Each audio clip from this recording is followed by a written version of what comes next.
পারবেন, আপনি পুলিশ হতে পারবেন, আপনি বড় বড় পলিটিক্যাল সায়েন্স পড়ে রাজনীতিবিদ হতে পারবেন, কিন্তু আমার চরিত্র ওখান থেকে পাবেন না। আল্লাহ সৃষ্টি করেছে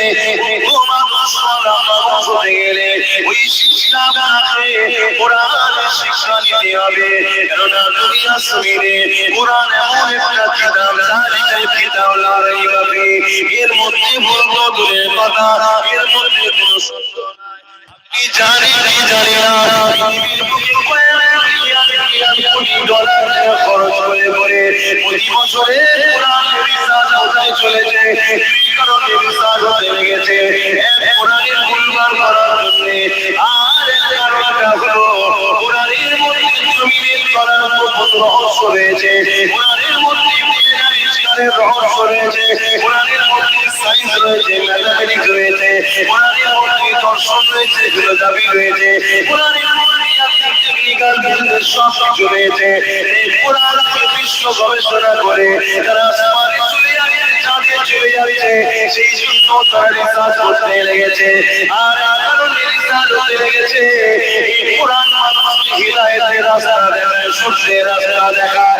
এই মানুষের সোজা যাওয়ার চাইতে তারা কোরআনকে প্রমাণ করতে পারলে তাহলে দুনিয়া কোরআনকে কেসের মাধ্যমে বন্ধ করে দেবে,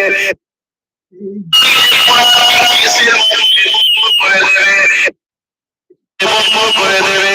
কিন্তু আল্লাহ সাথে বলি এর হাজার বছর দুনিয়ার হাজারো জালিম চেষ্টা করছে, হাজারো মানব ধ্বংস চেষ্টা করছে, তারা চেষ্টা করে কেউ স্বীকার করে নিয়েছে এই কোরআনের মধ্যে ভুল তো দূরের কথা, এই কোরআনের মধ্যে কোনো ভুল তো নাই, ভুল একটা জিনিস আছে, ওটাই কি ওটা আমার মধ্যে, আমি কোরআনকে আসলাম নামে নিয়ে আছি, এটাই ভুল। তাই তারা ধরে ধরে ইমানের কালেমা পড়ে মুসলমান হয়ে যাচ্ছে।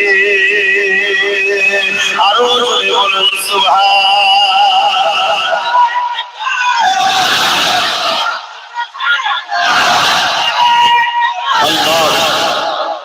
আমাদের যুবকরা যদি আমাদের কাছে না আসে আমরা বুঝাবুঝি করি, আর আমাদের কাছে এরা আসুক, দুনিয়ায় যারা তোমাদের